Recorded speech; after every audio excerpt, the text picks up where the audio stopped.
Let's check out the cinematics here as we check in with the players themselves as they talk about the match coming your way. Obviously, we feel pretty good with our results so far. We didn't lose a single series, but we don't really want to get complacent since it happened actually last part as well. We started off with a 3-0 and then I think we lost every single series until the end of the first part. We will try to make sure that this thing doesn't happen again. So the Zealots are doing much worse than everyone expected them to. I think that a big part of that is that they kind of need to build up synergy. So we will not gonna underestimate them for sure, because being all three, they're out for blood and they want every single win that they can take. And we are gonna just make sure that we are not one of, we're not a team that is gonna give them the win. So the fact that we already lost 3 games in the first 2 weeks, and considering the opponents we played, we're in a really rough spot. But what we need to do is still just work hard, keep improving, and making sure that we acknowledge our mistakes and improve them as fast as possible.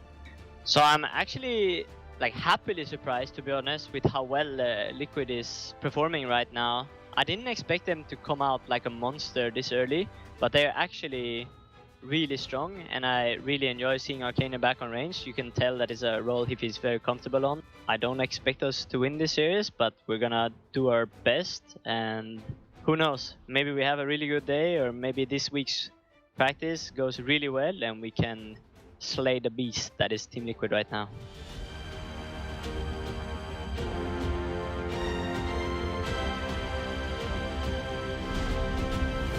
Zealots continue to seem to be in a position where they are trying to grow a foundation as a team, but the problem is you got to be performing right now as we continue to get those wins and losses occurring as we head towards the playoffs, we head towards BlizzCon, the Crucible even. You got to get those wins, so when does that moment finally click for them?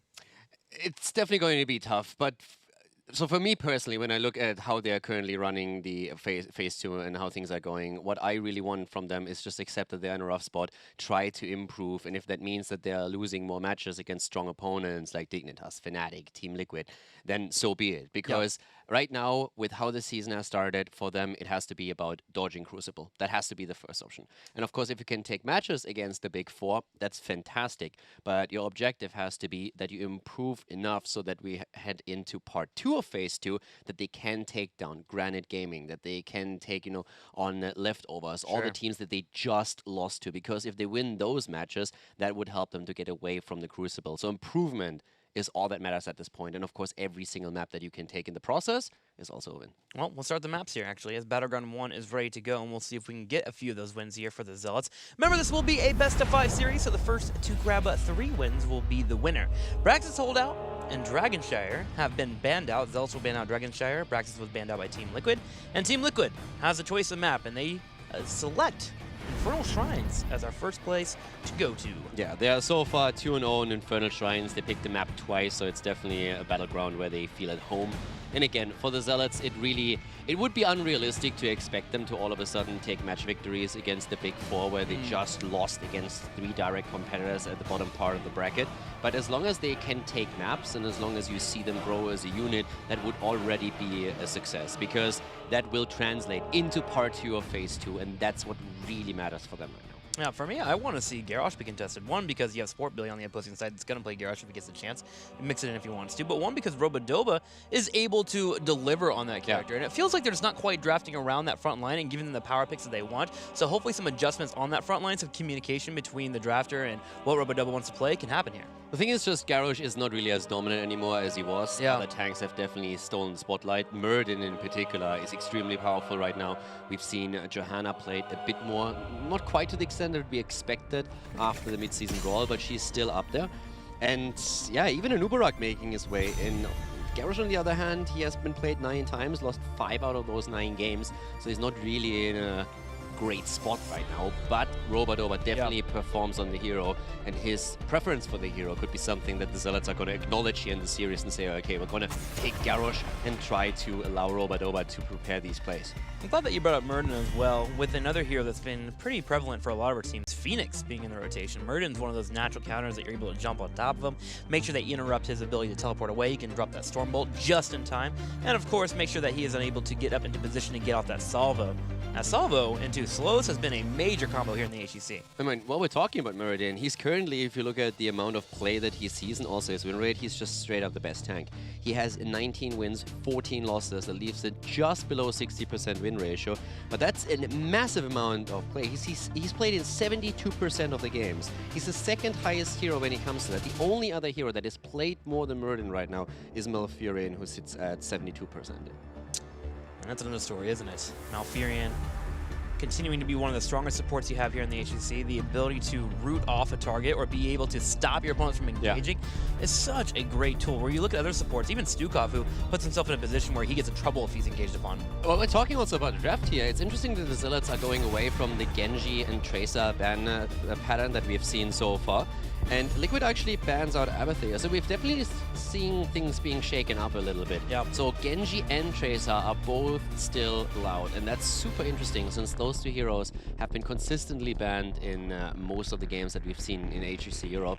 So the Tacita ban shutting down any kind of double support shenanigans, but would also have allowed Zealots to go maybe even an early Tracer or Genji, and especially with Quackmix, we see Genji being played a lot by them. But Liquid counters with an Avatar ban, so both are still available. And Zealots actually opt for Urel here on the offlane. Wow, Urel is the first pick. I guess the idea is if you take Genji here, then your opponent is able to get Tracer Malfurion. So this way, you leave them up for yourself, at least some other option. Just let your opponent pick what they want to grab. And I mean, Urel currently sits at a 72% win rate. That's crazy. That's actually insanely impressive. So she is very dominant at this point. And on the offlane, she is extremely difficult to beat Urel out. She is so oppressive to deal with if you're an assassin in the back line. Even Hanzo and such can't get away from her. I've seen compositions lately that have Abathur and Urel. You go for double Urel and you just completely keep their assassin back. And you don't even get the damage out there. It's mostly the ability for her just to be in your face and knock you around like a pinball. Yeah, and also at the same time, it's just the safety that you all of a sudden have on the offlane. She's basically ungankable once you hit level 7 and you get the Divine Pick. So you can just hop over, you mount up, and you rush away. Stop smirking. They're not going to change it to the Divine Pick, no matter how much you say it. If I keep it up for a couple of months, they are going to change it Some eventually. poor soul sitting out there right now. Divine Pick, I don't see that tile anywhere. I can't pick it. What's going on, Caldor? You know, the thing is, like, some developers at one point going to listen to this and he's like, oh my god, that's hilarious. So I've never heard that before. so We smart. need to change that. That's such a smart pun. And they're going to be like, okay, we're going to do that. We'll see. Blizzard, let us know. Do you think Caldor's wrong or right? They're just not watching right now. And it's okay, it's early. It's early in the States. But We'll look up later. One day, one of them is going to wake up early, has his coffee, is watching the stream, he hears Divine Peak, is like, why? Caldor's a genius. Let's hire him. Let's go. Lead designer Caldor coming in. Speaking of Phoenix, there he is. He comes in with an Alex Straza under Infernal Shrines. Pretty prevalent here on the Shrine phase, being able to move into the Dragon Queen, but Phoenix himself has been quite a delight to watch. If you're able to follow up with some slows here, and you have a slow already on your Rel, him able to get up, drop in that damage, follow up with a salvo, and then escape away from a fight, usually ensures that you win the team fight. Yeah, and Alex Straza is something that we now see more often in Europe too. It has been more so a hero that we see in North America, especially on Infernal Shrine, since with the Dragon Queen, similar to Odin on Tychus, you can secure the last few remaining minions on the shrine and therefore conquer the objective. But we see it more in Europe now too, and I actually like this. It's the 5th time that we've seen, or that we are going to see now, Alex Straza on Infernal Shrines. They'll have a pretty durable comp too. Phoenix, Urel, just get another tank here in the front line. She is so good when you have double warrior on your team, and Urel, of course, fitting in that slot. Garrosh banned out. Team Liquid want to make sure that Zealots do not move into that due to Robodoba. I have to say that I like what Team Liquid has in terms of draft, though. We have an early Diablo pick for them, and that's on Infernal Shrines always a huge asset to have, and it's one of the reasons why Diablo oftentimes is even banned out here. Still interesting to me what we're going to see for the offlane. Teams have started to move heavily away from Blaze, who would usually be more or less a shoe-in on this map. So we could still see Leoric, who has the added wave clear, can go for the double soak in the mid and top lane when that's needed. We still have Sonya, who's also an option. Always depends a bit on what they're actually going to run in terms of the support and what the thought process behind the composition is going to be. I wouldn't mind them waiting on their side laner until their 5th pick here, maybe grabbing the support and then a little additional damage, and decide what they want to move into for their 5th pick, because if we get a pretty robust tank on that front line, I still believe Malthael has a spot here, especially against a Urel. No, you could definitely run Malthael if it fits, so you could be flexible on the last pick. I mean, I suspect that we're going to see the support now being taken and then either the offlaner or the second damage dealer. But the offlane is what personally interests me, what they are going to go for here, and I still think Leoric would also offer a lot. True. But we haven't really seen a tank yet on the side of the Zealots, so I would agree that they're probably going to wait and see what tank is going to be chosen. There's Leo. They go for Leo. I would expect that Zealots go into Muradin now, considering that he has not been taken, hasn't been banned out, Garrosh has been denied, Diablo's already gone, so Muradin seems like the perfect fit. And Leo would already do a lot against Muradin. Once Avatars pop, you get the Drain Hope on, you have the wave clear, you have also the damage reduction after level 13. Deckard is fantastic as well. We've seen him actually rise in support priority. Even over Malthael here. Like, again, we went from Malthael as a first pick, now Malthael being picked, Malfurion being picked really late here, if at all. Deckard just having way better zone control. But I would still say that for Zealots, I mean, they're not going to go into the double support setup, but Malfurion would have been an option, considering that with Roots you can just simply choke down the objective pretty easily. Yeah, I expected a main tank here. Johanna and both Muradin are the two that come to mind right away. For a fifth pick, though, what are we going to get here for Quacks? You think he'll want to move into his false set on Shrines? Falstad could definitely be an option for them. I was actually surprised that we didn't see Genji as an earlier rotation for them. We will hopefully not see Greymane, because Greymane, as I stated a bit earlier on Twitter, is currently in a really bad spot here. But Quack still believes in his power on Infernal Shrines. Remind us, what does the hashtag Haldor stats say about Greymane? Hashtag Haldor stats says about Greymane that Greymane is currently apparently total trash here in Europe, because Greymane is sitting at a 15% win ratio. He has been played 13 times and he only won twice. Yikes. Not working out too well there for that Greymane. Sergeant Hammer coming in for the fifth pick for Team Liquid. They've already showcased her on this map before with Arcaner playing her, but Hasselhobbs as well has played her, so kind of interchangeable for the two. Looking into it, who do you like for the draft for this map? I mean, it's just that I don't think that Zealots can beat Team Liquid at this point. Take away the names. Who do you like more for draft? I actually really like what Liquid has. A lot of zone control. Deckard Cain can control the objective with the scroll pretty easily. They have Diablo at the front, who is able to shield hammer, and they have Leoric too, so the wave clear, the macro game is also extremely strong for them. So I like that a lot. Because the thing is, what are you going to try and do when you're on the side of Zealots? You're probably going to try and use Urel and Muradin to jump on someone, and that someone has to be Sergeant Hammer, but I feel there's enough available to them to keep Hammer alive, and she should always be able to move out of that spot, and after that, what do we have left? Very little, so I like what Liquid is running here. I actually kind of like what Zealots have. A lot of control here with the Dragon Queen, Urel, Muradin, Greymane jumping onto one target. It doesn't even have to be Sergeant Hammer, maybe enough to get her to unsiege, and then you focus down on another target. I think they actually have a lot of strength, so we'll see what happens here as we move into Infernal Shrines. Game number 1 in this best of 5 series, as we'll see if Zealots can get their first win of the season, or if Team Liquid will continue to stay undefeated. Game number 1 on Infernal Shrines, Team Liquid going up against the Zealots. We have Arcana at this point on Sergeant Hammer, Eternal on the offlane with Leoric, Sport Billy on Diablo, Hazob's actually on Hammer, my bad, Arcana on Genji, and we of course see Nurok on the support. He's playing Deckard Cain after his role swap to beginning of this phase. On the right side in the red, Shadow on Alexstrasza, Chris on Phoenix, Robodoba to play Muradin, Quatnix on Greymane, and Zarmany on Urel. And also just to give you a bit of an update about the win rates of our supports here, since we've talked a lot about Malfurion, how he has started to fall, and how Deckard Cain is currently doing pretty well. Deckard Cain is currently sitting at 14 wins and 7 losses, and Malfurion is sitting at 12 wins and 22 losses. So Malfurion actually at a 35% win rate, which is pretty bad for a support here. So he's definitely starting to lose out a bit against this slightly changed meta that we have right now, and especially in comparison to Deckard Cain, who's just such a good hero when it comes to controlling areas. Speaking of controlling areas, Urel on that top lane, gonna handle Leoric as best he can. Robodo goes in, tries to go for Nurok and land that Stormbolt, but with the mount out, the Chihuahua, Nurok is able to sidestep and not get landed on the head. But so far, Zealots do what they can in terms of controlling the waves, trying to get the early advantage and pushing. Yeah, Zealots definitely need to find the synergy in the team. That is one of the obstacles that the team had to face in the recent past, because they switched over to Quatnix as a shot caller. They have a new tank player, so there's a lot of coordination coordination mistakes that have been made in the past where the synergy was just not there yet. And this is something that definitely made it difficult for the Zealots to win their early matches. Unfortunately for them, they were facing off against direct competitors in their first 3 matches and they lost all of them. So now they're going up against the top 4. That's not going to make the rest of this phase any easier for them. But if they just show that improvement, that would really help them towards the end of the year where they are going to try and dodge the Crucible.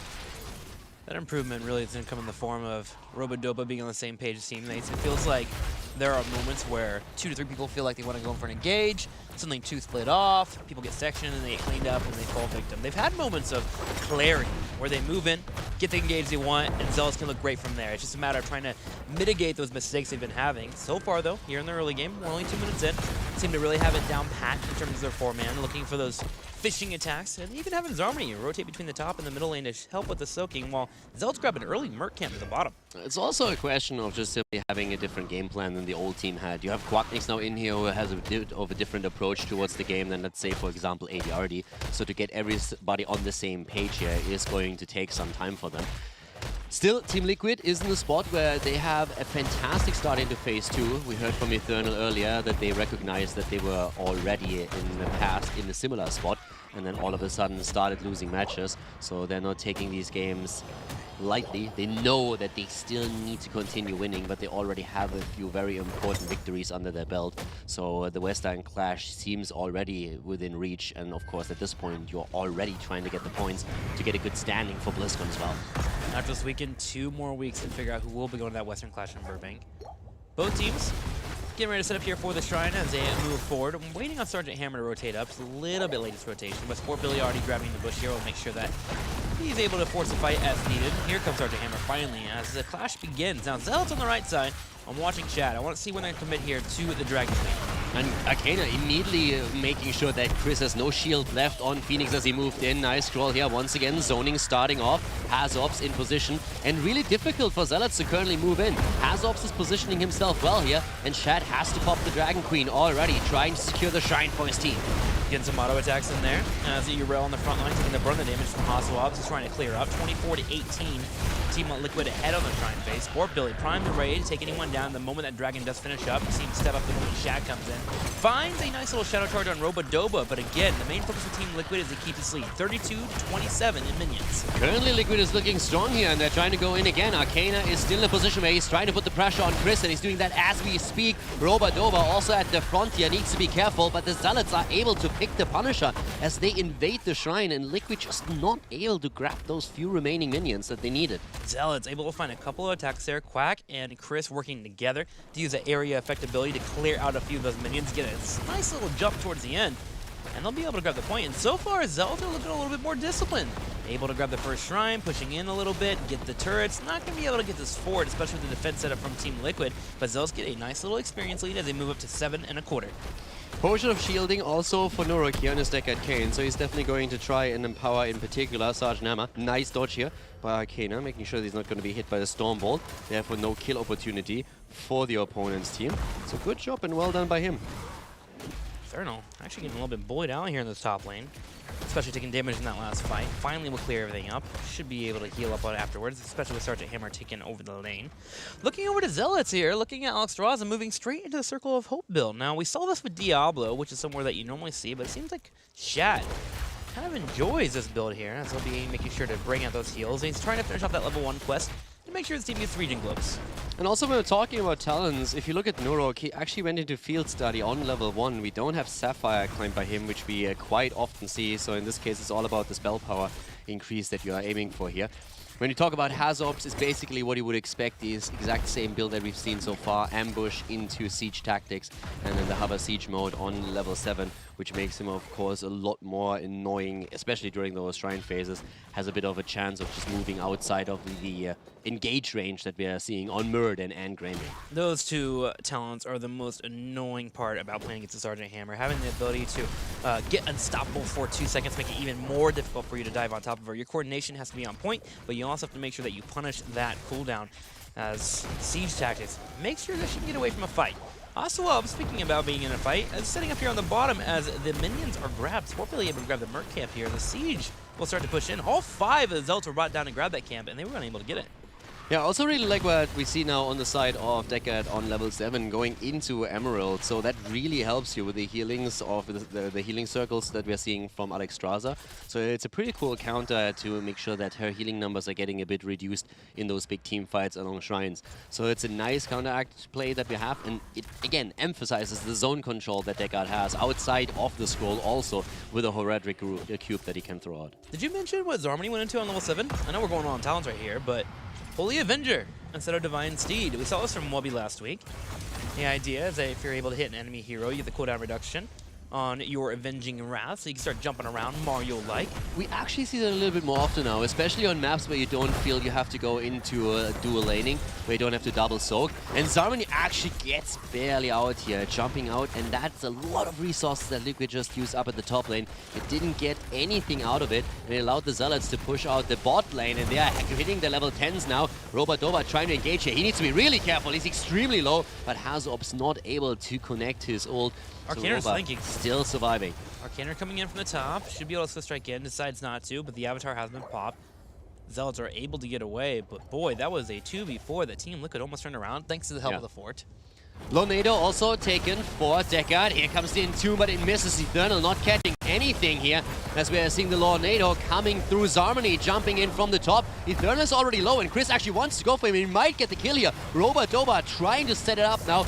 Gets the Drain Hope on him though, and Eternal somehow it survives. Sustains himself just barely through that attack thanks to his Drain. Eternal and Nurok working together. The sidestep on the Stormbolt allowed for him to go through it. As you mentioned, the Drain Hope and the potions were just enough sustain to keep Team Liquid alive. But Zealots, with that counter engage, are able to start grabbing a lead on this Shrine phase, and they have a massive one too. So much that Team Liquid's going to give it up. 32-1 in minions, and Zealots should be able to clear that up pretty soon. They're even starting the Merc camp to the right to make sure they get additional pressure. One of the big problems that we had for Liquid is that they already used a lot of their cooldowns earlier, and that also accounts for Sergeant Hammer's level 10, for example. So they weren't really comfortable heading into that fight, and instead moved out of it. Zarmony here holding the top so far on his own, also committing to his heroic. No big deal here, since it's a very, very low cooldown, only finds itself on 40 seconds, so he's easily going to have that up for the next fight again. And Zealots are actually trying to maximize their position right now. They're going into a spot where they are taking the top camp, so they can create a position where the top lane pushes, and then with them claiming the Punisher, they can push through the bot lane. Merc camp to the top. Leo should be able to clear that out with that Neo Peasant, especially with Genji helping him out. Team Liquid just kind of waiting here for their own level 13. Only slightly behind in experience, but very close game so far. They should be able to tie that up as soon as they get that minion wave in the middle. With the Punisher finally grabbed, that's where they're going to go for that aggressive push. So smart little macro play, as you mentioned there by Caldor. Are they going to put all 4 down here? Yes, Murden's actually flanking in this top left, trying to stop Diablo from rotating. And if he does come forward, we can have that curse bullet from Greymane follow up and try to get a kill. Yrel goes down. That should not have happened at the top lane. Over here, though, we're seeing the fort invaded, and that should secure 2 forts going down as the Zealots are taking the mid lane and the Punisher is still active at the bottom of the map. But Yrel falling to the top, that was definitely not anticipated by the Zealots. We had Leoric and Genji team up for that kill. 2 forts, potentially a third. You know, Quack me over sets. Morbid, he throws him over the wall. Robodoba comes in from the left there to try and keep him alive. Lightning Breath also used. Curse Bullet comes out, as well as the Entomb. No major victim from either of these teams, but Team Liquid trying to hold. And I actually really like what we see from Zealots so far. They won both of the objectives. We don't really see a lot of kills on game 1, but we have now a lot of structures taken by the Zealots, and that leads them to an entire level lead. We have level 13 talents in their hands. So they are actually doing quite well here against a Team Liquid that had a fantastic start into Phase 2 and dominated their opponents. Especially against the Sergeant Hammer. I like the multi-pronged attack with the Merc camp to the top, the minions in the middle as well. Making Sergeant Hammer, who's usually really good on defense if you're pushing down one lane, not being able to be on a spot where they can defend all 3 lanes, right? Genji doesn't have the best wave clear, so Zealots exploit that by taking multiple forts and even putting damage on that top turret in the top left. So now, with this all said and done, they get a level lead over their opponents as they try to stretch Hammer thin. I'm really liking how the way that the Zealots present themselves now. This is definitely showing that they're getting better and better with each and every week. As we said before, it's really communication which was and is their biggest problem, and that is slowly starting to fade out. Wagner's have been talking about that too. The question simply is, can they all of a sudden really contest games against opponents that are supposed to be so much stronger than them? And Liquid is half a level behind still, but we've seen Liquid in awkward spots, and the late game is usually where they shine. Don't worry though. Level 13 has hit for Team Liquid, and your Lord and Savior, you already talked about it here for Leoric, Who's that? the Ominous Wraith, Ah, coming online. tell me more about that. One of your favorite talents, being able to go into a spooky ghost. Of course, your duration's increased, but whenever you touch your opponents, you reduce their damage by 50. That's being shown right now as Team Liquid's going for a fight. Lightning Breath comes out, slowing down the opponents, and we're going to actually have Phoenix picked up in the top right corner. Cleansing Flame coming alive just to keep him up, while Zarmi's in the back trying to stay alive. Yeah, Kana doing work here. Roba Doba also attacked, but the healing static keeps him alive as he's attempting to jump out. Still on the run, but Billy is close by, and Roba Doba should not be able to get away from this one. Here comes Diablo, goes in for the stun, gets the overpower in, and that's the double kill. After Chris fell early, Murden also down. And that's exactly what Liquid needed to get back into this. Immediately starting to push out the top lane, and that's where they're gonna get a free keep, a free fort as well. How quickly the tide turns. Level 13 connects, able to go in with Ominous Wrath with the Lightning Breath money, hitting multiple members in that top right corner, with Chris falling so early for the Zealots. Team Liquid are able to chase, and of course they're able to grab a leading experience. They're about to hit level 16. They have the camp to grab on the top left corner to get that pressure, while the middle Punisher will be the next objective for them. And a lot of this comes really down to Arcana pressuring Chris every team fight. Whenever we see a battle starting, Genji is immediately on Phoenix, trying to burst the shield away and then damage him, forcing him back, trying to make sure that Phoenix is not able to work in as many auto attacks against that front line to dish out the damage. And with especially Billy now fully stacked on Diablo as well, it's just one of these situations where he's extremely sustainable. Leoric adds to that with the damage reduction. So it's very difficult for Zealots to set one of these kills up. If they can get a good engage and then follow up on Greymane's Cursed Bullet, they can definitely make that kill work, but it's really getting difficult for them. Yep. Even more difficult with that Giant Killer coming online for 16 from Hasselhoffs. Beautiful control here as poor Billy finds Urel in the middle of the air.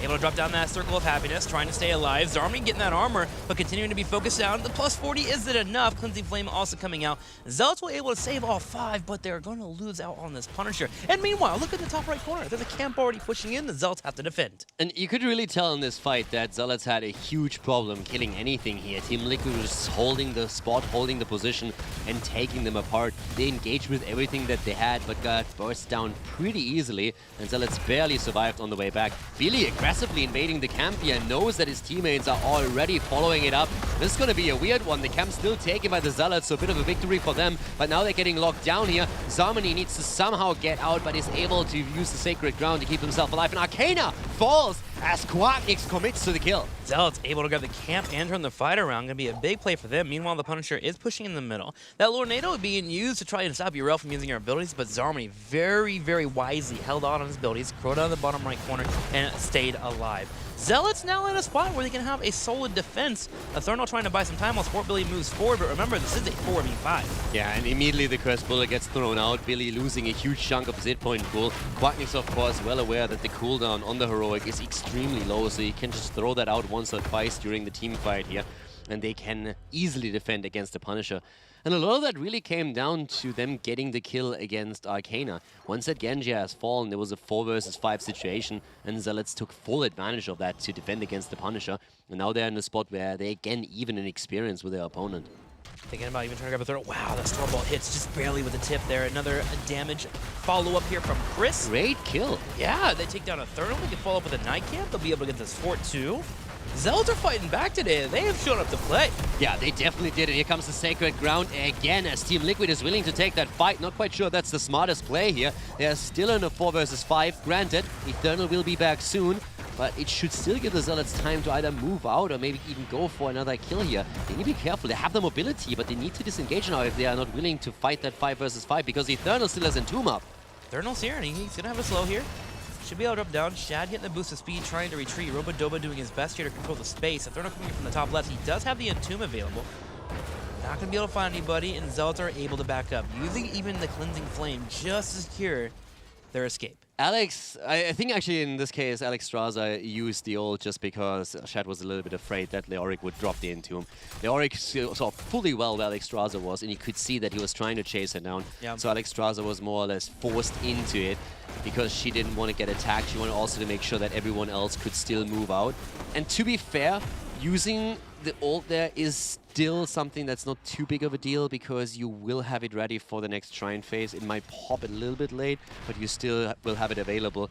And this way, they at least could guarantee that everyone could move out of the fight without them losing additional heroes, losing out on more experience. So that was still a decent move by Shad. Especially when you use that Dragon Queen first, and with them pairing level 16 Draconic Discipline on, they'll be able to have a little bit longer duration on that Dragon, so you're totally right. That Cleansing Flame is up, they can totally spend that. The problem is if you get Entombed here and Diablo actually follows up with a stun into the Entombed wall, then you're dead. If you can't get the ult through, then you're just done. So he popped it early, was a bit of a defensive measure, but as you can see now, we have 30 seconds on the heroic ability. The shrines haven't been announced yet, so Zealots are still in an okay spot. But Liquid has taken a more aggressive stance on the map now and is trying to push that slight advantage and cooldowns that they have to get more structures. If they're able to grab this fort, the first layer of defense will be down for all of our teams. Same time, Uro soaking in the middle, working on the level 20, but Genji doing his best to buy some time and also soak himself. With the Shrine spawning at the very top, Team Liquid continues to keep the pressure here in the south. They want to see how Zealots respond. Yeah, once again, looking for that Storm Bolt after a quick off toss in. Didn't really quite work out for them, but Quacknix is still able to get some damage in. The bullet comes out too, so they're at least burning Leoric down. Now he has a Royal Focus and used that to move away here. Picks it up and moves straight to the top, but still, that's 50% of his HP pool, and there was basically free damage that they got in there. Zealots already getting the first lead here, grabbing one minion so far, 2, 3, 4 before Zealots get here. Finally, Zealots show up, and they're going to try to establish dominance here as quickly as possible. Shad already positioned and ready to pop up that Dragon Queen with Curse Bullet about to be up. All heroics will be up for our teams. Yeah, Hammer coming in now as well. Has Ops, of course, also with the Giant Killer now on level 16, and that's especially a problem for Robadova, as he can already experience firsthand here. Billy in the back, the bullet comes out, but the Lightning Breath takes Greymane apart. He's the first one to fall, and of course the turnaround attempt by the Zealots, but they need to be careful as Liquid is going for the next kill. They're trying for Zarmony, and they are about to get him. He goes down, Urel falls, Robadova popping the Avatar and attempting to escape here. Can jump away in the last moment, but Liquid already about to hit 20, and they are now easily moving into the next Punisher. A decisive pummeling. You have Sport Billy going in the top right corner, gets the engage against the wall, the Lightning Breath in front, and Genji even steps up and drops it to deflect in front to make sure nothing could stop Diablo from taking damage there. If a Curse Bird would have come out, he was there to soak it up. Good teamwork here for Team Liquid. They take out 2 of the 5. They grab the Shrine here, they hit level 20, and they're starting to march here in the top right corner to head in for a keep. Yeah, this is a massive problem for the Zealots now. They should still get the experience with Phoenix at the bot lane. He's pushing that out, and they will hit their Storm Talons. There's also a big wave pushing through the middle. This is definitely one of those situations where you can defend. You have the tools that you need. The problem is that we have now Buried Alive on the side of Leoric, and once that he hits that Entomb, it's going to become a massive problem for no matter who gets hit here. And they're already about to move in here. Robadova needs to be careful too. He might be mirrored in, but if you get hit by Buried Alive, you are going to be toast. And with the Orbital BFG picked up, a constant pressure will be coming in. Hasselhoff's holding that front line. Circle of Happiness comes out from Urel. She's trying to control the point, but a big jump comes in from the Punisher. Here's that BFG. Zarmany taking some damage while Kater goes for the chase. Lightning Breath to secure the kill, and Urel is down. And they're already going for Murder now. Robadova barely escaping, just barely gets away here. Chris goes in and drops the salvo, trying to somehow defend the core, but we already have Quacknix falling again, and the core is dying too. Everything is just taking apart here as 3 fall, and Team Liquid is going to secure victory in game number 1 on Infernal Shrines, taking down the Zealots and claiming the lead.